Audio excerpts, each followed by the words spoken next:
Well, the longest away trip of the season is out of the way. Over 3,000 Saints fans travelled up to the northeast to see a largely positive performance, but ultimately a performance that yielded no points against 10-man Newcastle.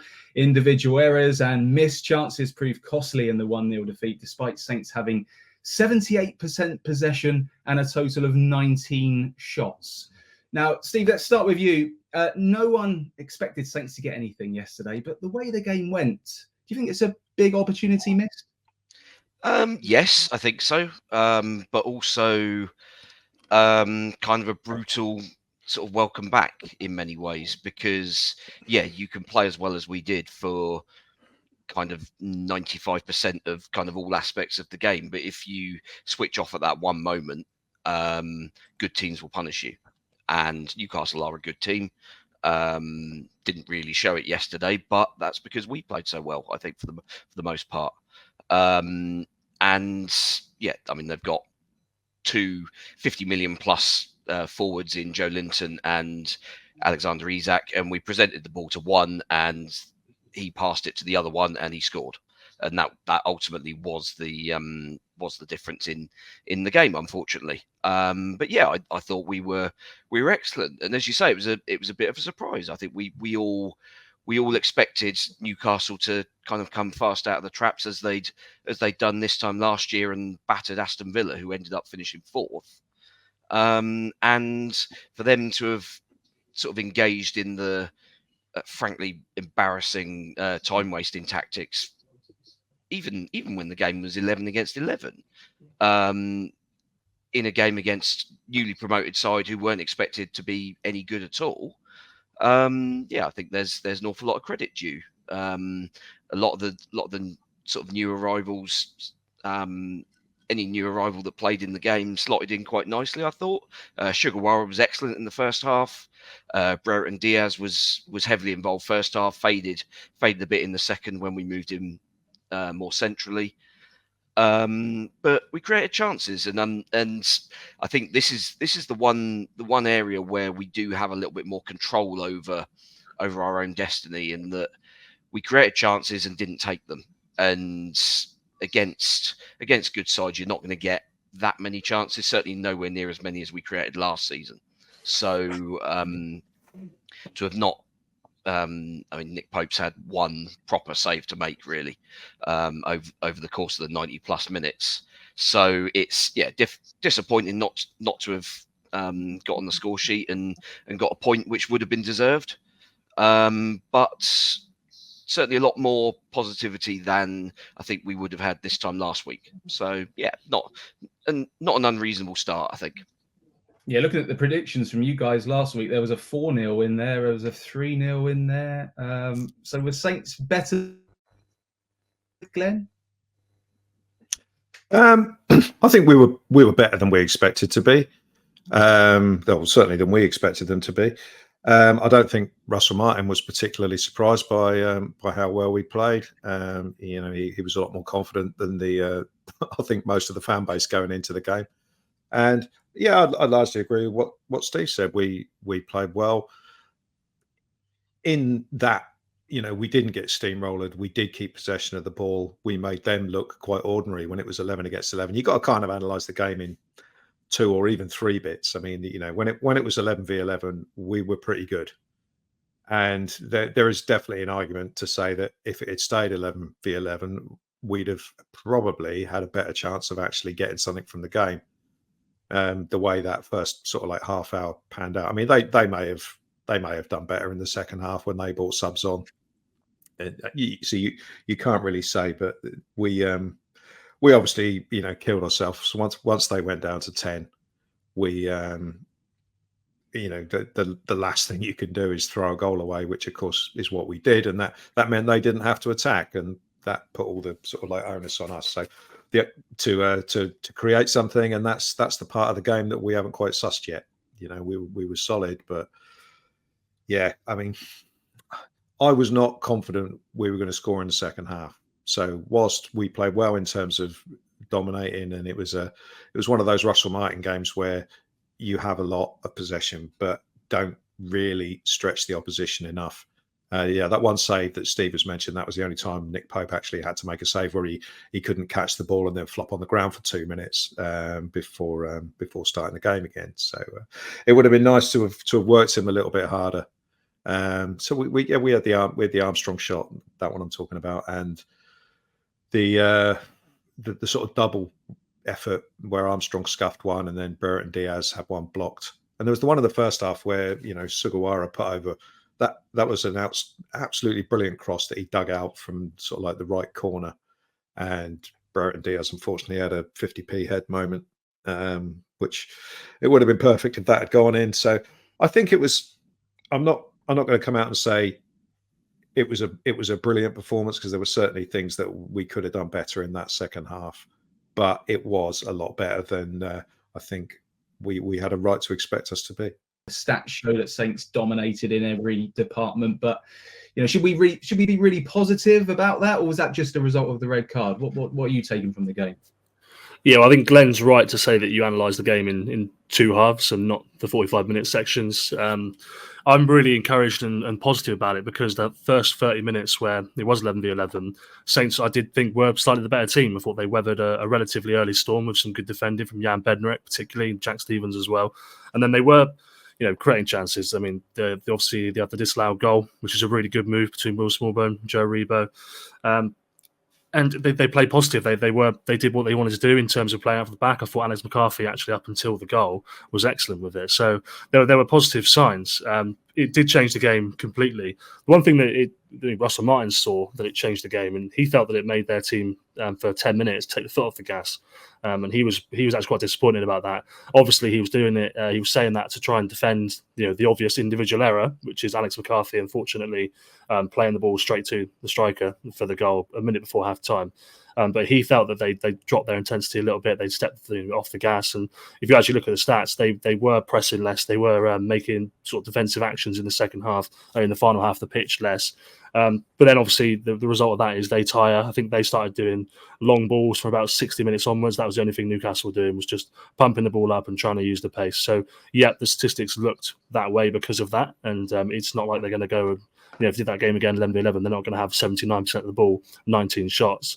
But I'm still encouraged by what I saw in the first 30 minutes and what I saw afterwards. They clearly just lack, or they did lack, a little bit of cutting edge, and that's got to come from somebody either within the group or from somewhere else. Obviously, we saw Cameron Archer, but I don't think he'd even trained.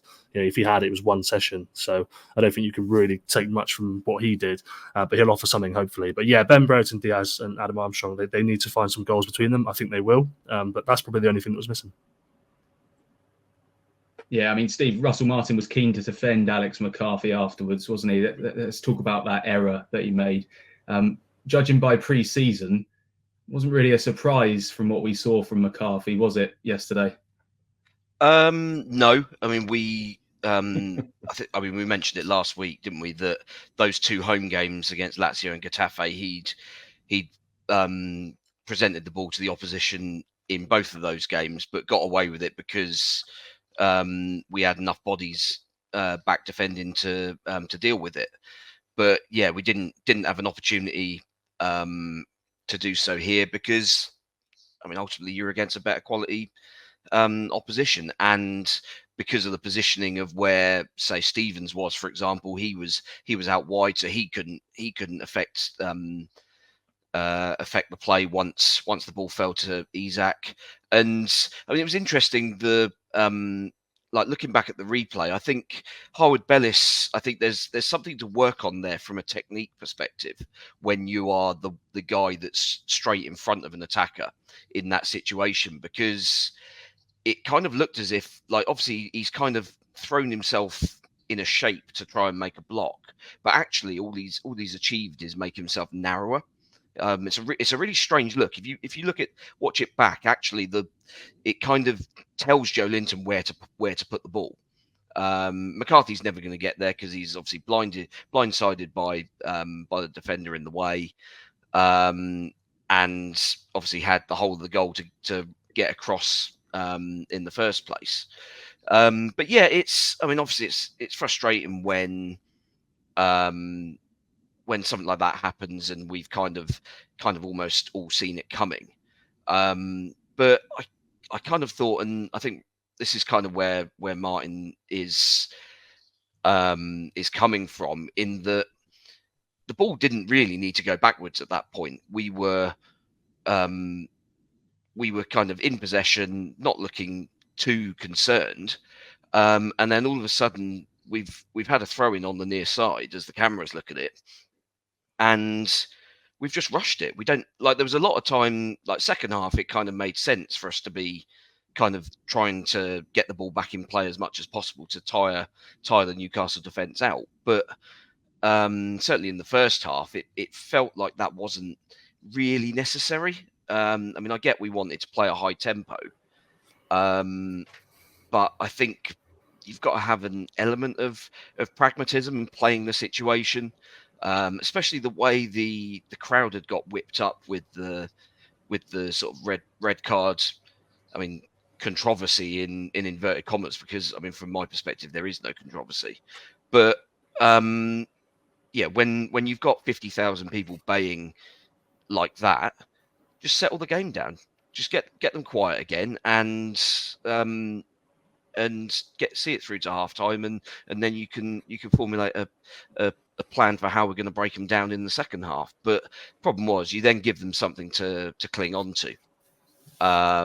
And I mean, Newcastle, not necessarily last season, but the season before, were very, very good in this situation of just defending a 1-goal lead, home or away, by hook or by crook, mostly by crook. And unfortunately, for all that we created all those chances, as we said, Nick Pope hasn't had too much to do, unfortunately. But yeah, I think you would imagine I mean, certainly the reaction from people around me was that, I mean, McCarthy won't be starting in the team come transfer deadline day. But I guess it depends on what the manager sees as a priority. I think ultimately it's going to depend on availability, right? So they're not going to buy a goalkeeper permanently because they've already got 4 on the books. So it's going to depend on somebody who's going to have to be available on loan. And if you're a second choice goalkeeper, you probably, if you're pushing for a loaners win, that's not going to happen to the end of the window. So I'm still hopeful, like you said, that they can bring someone in. And I don't think they're going to take McCarthy out of the team straight away anyway. I think whoever comes in is probably going to have to wait a little bit before McCarthy comes out. I think Russell obviously likes him and he'll give him a chance. And he was good apart from that critical error which cost him the game. But yeah, I think it could go late into the window, and if it will be someone, it'll be on loan. So they'll have to wait and see if anyone comes up. Let's talk then about the red card. I know you guys are ready to go on this one. Glen, Newcastle fans and players were pretty incensed. What did you make of it? Firstly, hi Newcastle fans. I'm sure we're going to get some stick for this. The red card. Well, the easy bit is that Cher has to go by the laws of the game, and any other opinion is wrong, because it isn't really an opinion. It's a point of the laws of the game. If you stick your head in, you're gone. It's as simple as that. So I'm not listening to people who say he didn't deserve to get sent off. Of course he did. Shithousing has been going on in football since day one, and he fell for it. And Cher is well known for doing it himself. The amount of times I've seen him playing in games for Newcastle or Switzerland where he just throws himself to the ground, and so I've got absolutely no sympathy for him. He's an experienced player. He should have known better. So yeah, any other opinion other than he deserved to get sent off is completely wrong. Ben Brereton and Diaz, we haven't really come across him as Saints fans as an opposition player, because we've always been in a different division to sort of what he's been in. But doing a bit of research, he's got a bit of a reputation for the dark arts, shall we call it, and winding up opposition fans, winding up opposition players. So in that respect, it shouldn't be a surprise. His role in it, obviously he committed the initial foul, and then obviously he went head to head with Cher. I don't know. I'd be interested to know what incident he actually got booked for. Was it for the initial kick, or was it for the head to head? You could argue that he could have been booked twice, because the original tackle was pretty stupid, and the whistle had gone ages before. Falling to the ground like that, is embarrassing if you're looking at it from a everyone's a big strong man, all these footballers, if you're looking at it from that point of view, you shouldn't do that sort of thing, and it's pretty embarrassing. But Cher himself would have done it, Bruno Guimaraes would have done it, Joe Linton would have done it. So referee wouldn't have given the decision if he hadn't gone down. Yeah, Absolutely that's true. That is very true. You would think that, especially with VAR, that even if Brereton Diaz had stayed on his feet, Cher would still have been sent off for sticking his head in there. But Steve makes a very good point. If he doesn't hit the deck, the referees are not good enough or not brave enough or whatever to make that decision and send him off. So it doesn't make it right what Brereton Diaz did, but we've had it in the past where players have done that to us. So move on. I'd love to know what the Newcastle fans would have thought about it if they'd actually lost the game.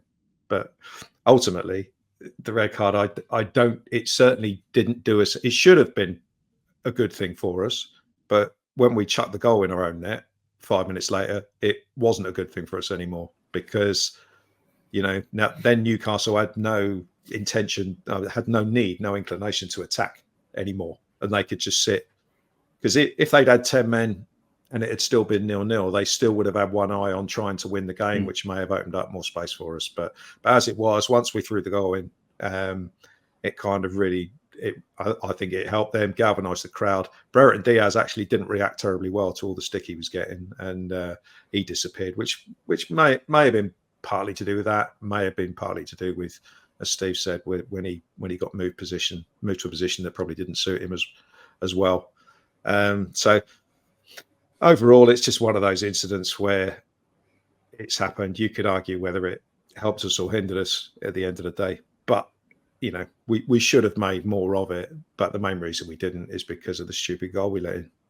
I will add as well, for any Newcastle fans that are watching, Eddie Howe clearly felt that it was a red card for Fabian Schär because the local press tried to goad him into being annoyed about it or being frustrated about it, and he completely refused to make any assertion or answer on it. So he was clearly playing the balance role because privately he probably thought it was a red. Steve, I mean, when you put your head into another player on the football pitch, you can't have any complaints, can you? Can you see the Newcastle angle at all? No, other than just tribal blindness. It is as simple as that. It is, our player's done something stupid, but I'm going to look past that and kick off about the fact that the opposition player's gone down really easily. I mean, have you not seen your team all for the last two seasons, guys? That's literally Eddie Howe's tactics. It is go down, win cheap free kicks, take time out of the game, and yeah, I mean, on the subject of the time, how much ball in play time was there in this game? I think it was only just over 45 minutes. I mean, that's pathetic when the average is just under an hour. And I thought the referees were supposed to be clamping down on this sort of nonsense. But I'm sure that next time Newcastle are on the receiving end of someone else doing that, Eddie Howe will be clutching his pearls in the post-match interviews. But yeah, I mean, there'll be, I mean, some of the absolute nonsense that I heard from a couple of guys on my flight back to Heathrow last night. Just ridiculous. It's like, how have you seen that in front of you? And let's be honest, everybody will have seen the video replays of it as well at some point, probably after the game. How can you look at that and say, oh, it was a disgraceful decision, and we were playing against 12 men for the entire 90 minutes? It's just absolute nonsense. But they are a fan base that are known for this. They are serial offenders, and it's just pathetic. Just absolutely desperate for people to like them and for people to actually have an opinion. And it's just nonsense.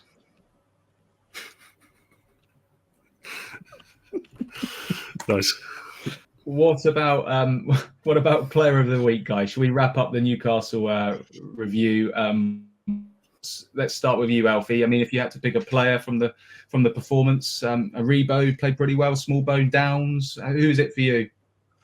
I think you mentioned Aribo. I thought Aribo was really good, and I wonder if maybe Glen will say him. I'm actually going to say Jan Bednarek, just because I felt that he was the most solid defender throughout the game. I thought that he was really good in possession. If you look at his stats, he progressed the ball all the way up, and I just felt that he's somebody who they really rely on at the back. But yeah, I really liked Aribo, so it wouldn't surprise me if the other two go for that. Which brings me on to the other two. If Jono's not here, Glen. I was impressed with Sugawara in the first half. I was a bit surprised he came off. Out of all the substitutions that were made, that was the one that had me scratching my head a little bit. I thought it would have probably been better to take a centre half off and leave, the player he's used to playing out wide on. So I thought he played really well in the first half, though apparently he gave the ball away quite a few times. But it's funny, I didn't really get that impression watching the game, but the stats seem to suggest that. So I thought he was decent. I thought Aribo just looks a completely different player to what he did 2 years ago. Looks lighter, fitter, stronger. Just looks like a better midfield player.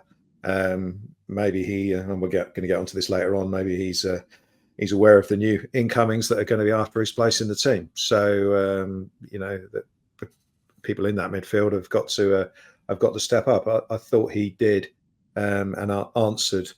We've got quite a few players that there are question marks over as to whether they can be sort of like decent Premier League performers, either because they didn't really do it the last time we were there, like Joe Aribo, or because they've just never played at that level before. So even people like Taylor Harwood-Bellis has not played at Premier League level before. So I thought he was decent, but overall, I would say Joe Aribo certainly was the player that impressed me most, bearing in mind that it was a step up in level to what he's kind of played well at before.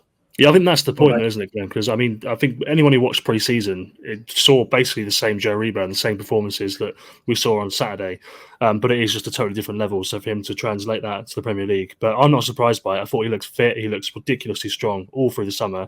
He looks really ready for it. Totally different player to what we saw 2 years ago. Yeah. And Steve, just finally with you, player of the week. I agree that Aribo was probably the guy that kind of probably tops the charts there. But also a shout out for Smallbone. I think everyone seems to have really low expectations for Will Smallbone, and that he's likely the guy that will be the make weight as and when we get midfield reinforcements, like this Portuguese lad who's supposedly on his way over from Sporting. That would probably be his spot that's up for grabs. But I thought he was very good for 65-70 minutes, and certainly in open play anyway. The set pieces, I think, are something that we really need to work on, because the corners, we had a lot of corners, and I don't think we created a single chance directly from a corner. Obviously, the disallowed goal came from a recycled one. But yeah, the crosses into the box weren't. I think that they didn't have enough pace on them, and they were either too high or too low. So they were either sailing over everybody or being cut out by one of the first defenders. So yeah, a lot of work to be done on those. And yeah, I mean, maybe Sugawara is looking at taking those in the first half. I did quite like one that we made a bit of a pig's ear of in the first half.